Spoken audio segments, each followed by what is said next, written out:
Morning, people. Okay, I was inspired this morning. I was listening to a guy called Chris Evans on a radio show, Virgin Radio, I think it is. Anyway, he was talking about a study that was done for the last 75 years. And what they did was they used Harvard sophomores for half the study, and then some people from really poor backgrounds for the other part of the study.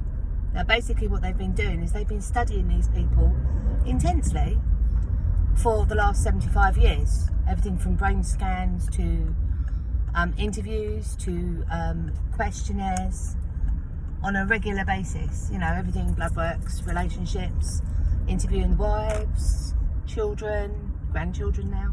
Apparently there's 10,000 grandchildren between them. And there was one thing that came out of the study. It wasn't fame, it wasn't fortune, and one of those people is apparently an ex-president. It was relationships. That the secret to a happy life is having meaningful and positive relationships, whether that be in family, friends, partners, marriage. What they were basically saying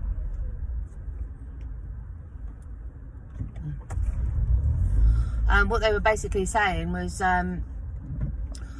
that the people that had the most positive relationships, and that's the ones that aren't detrimental, so they're not the families that have feuds. It's bickering was fine, but yeah, the family that didn't feud and had a close relationship made for happier people who live longer. Twitter, YouTube, social media, you know, we have communities and people that we have close, and you know who you are, for me. So you have people who you have close that you class as family. Some of them you met, some of them you haven't. Some of them you tell your deepest, darkest secrets to. And some of them you just say hello. And having that contact, having that relationship as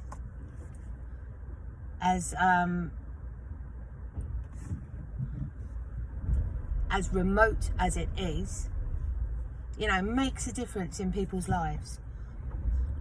The guy basically turned around and said one of the happiest people in retirement were the ones that replaced their work colleagues with retirement mates, retirement friends. And basically it's one of those things where it starts to make you think. I mean, I'm looking at what's going on in the community. We're ripping each other apart. I mean, we really are. You know, there's some bad actors, there's some frustrations, there's people who are working with the community, and there's people that are working against the community. And because we've had some people work against the community, other people are looking at everybody and going, well, that could be you could be a scammer, you could be a scammer. You know, I'm going to question your motives, your ethics. I watch everything. I literally watch everything. And I don't often make comments. You know, when I come out and make a comment, I've probably been watching for a while. And I know that a lot of you see me as quite an outspoken person, but I never say anything off the cuff. You know, it's, you know, if I'm going to call somebody out, I've watched what they've done and made sure that the feeling that I have about them actually has some merit. You know,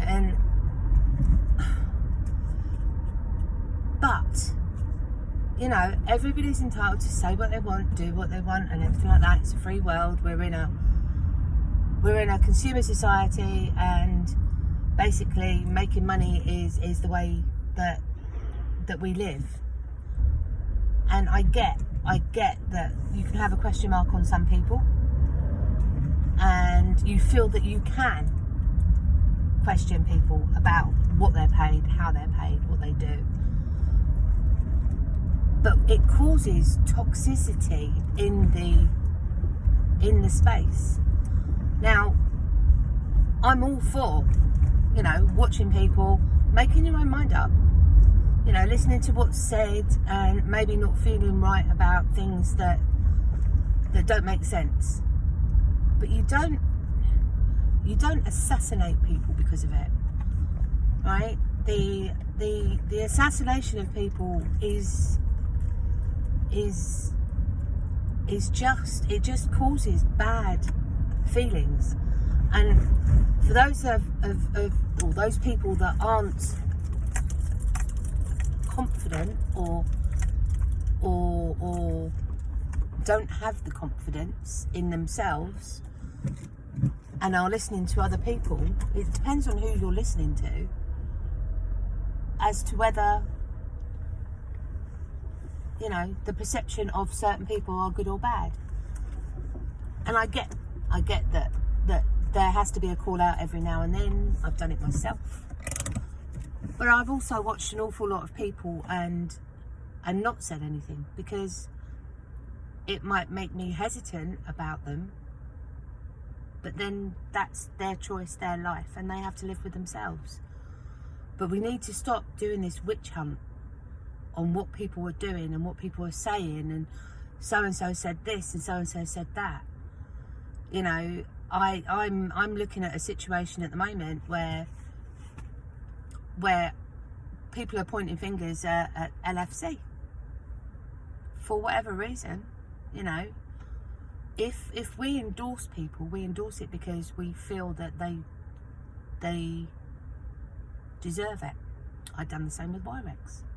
I endorsed Wirex. I told everybody how wonderful they were and how it was a great way to get your coins, to spend your cryptocurrency, to have an on and off ramp.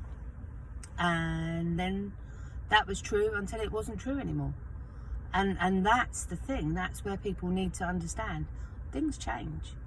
I came back on and went, Wirex, actually, in my book, happy to disendorse them is what I did. I took away my endorsement, and that was okay. And you need to understand that whoever you listen to, the endorsements that are done, listen to what they say, listen to the reasons that they give about that endorsement, and then go and make your own mind up on whether that endorsement is correct or not. Because slamming people for turning around and saying, well, you endorsed them, so it's your fault. I only got involved because you said it was good. You should only ever get involved if someone says it's good and you go off and make sure that that's good for you. You've got to stop this blame culture of saying, well, so-and-so said this and such said that, and I bought on because of it. You're adults. You are mature individuals, hopefully. But you are adults in your own right, and you have got to stop putting the blame out on everybody else for your own actions. It's not right. It's not. It insults your own integrity to be pointing the finger at someone and saying, it's all your fault, right? Because in the background, people like me are looking and going, but it was your choice. I might not come out and say it, and I would never be that rude, and I will coach people through, and make all the right noises if people are feeling bad. But I might feel bad that you're feeling bad, but I actually don't feel sorry that you put yourself in that situation. If you're scammed, it's something different. If somebody has stolen from you, it's something different. But we need to take on board the fact that a healthy community is based on positive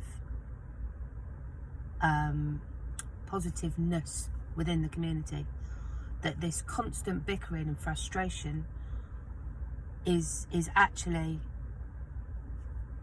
it's detrimental, and it affects people's mental health.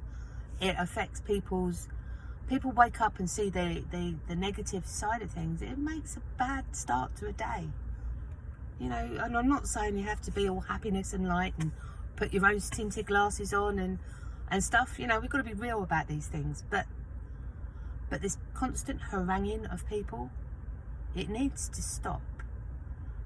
Put your point across and move on, you know. Walk away, stop, block them, you know. Stop dealing with these people if you feel that strongly about it, but don't bring down everybody else and expect everybody else to have the same attitude as you. It doesn't work. If we were all the same, we'd be robots. And you have to include the fact that other people are going to have different ideas. And that is my rant for today. And I'm sitting outside work and I'm going in and I've got 5 minutes till I start. So good morning, good afternoon, good evening or good night, wherever you are in the world. And I hope that you have a fantastic day. It's Wednesday today, so as Scotty says, we're nearly halfway through the week. Halfway through the week at lunchtime. Can't wait for the weekends, but don't wish your life away. Enjoy every second, because you don't know when that is going to be your last. And that's another thing that Scotty's been saying. You know, we're not all here forever. It's something that I'm very conscious of, because I've already died a couple of times. So for me, every day is an adventure and it's a bonus. And if you could have that attitude of gratitude, then life will be a lot better. Okay, you take care. Bye.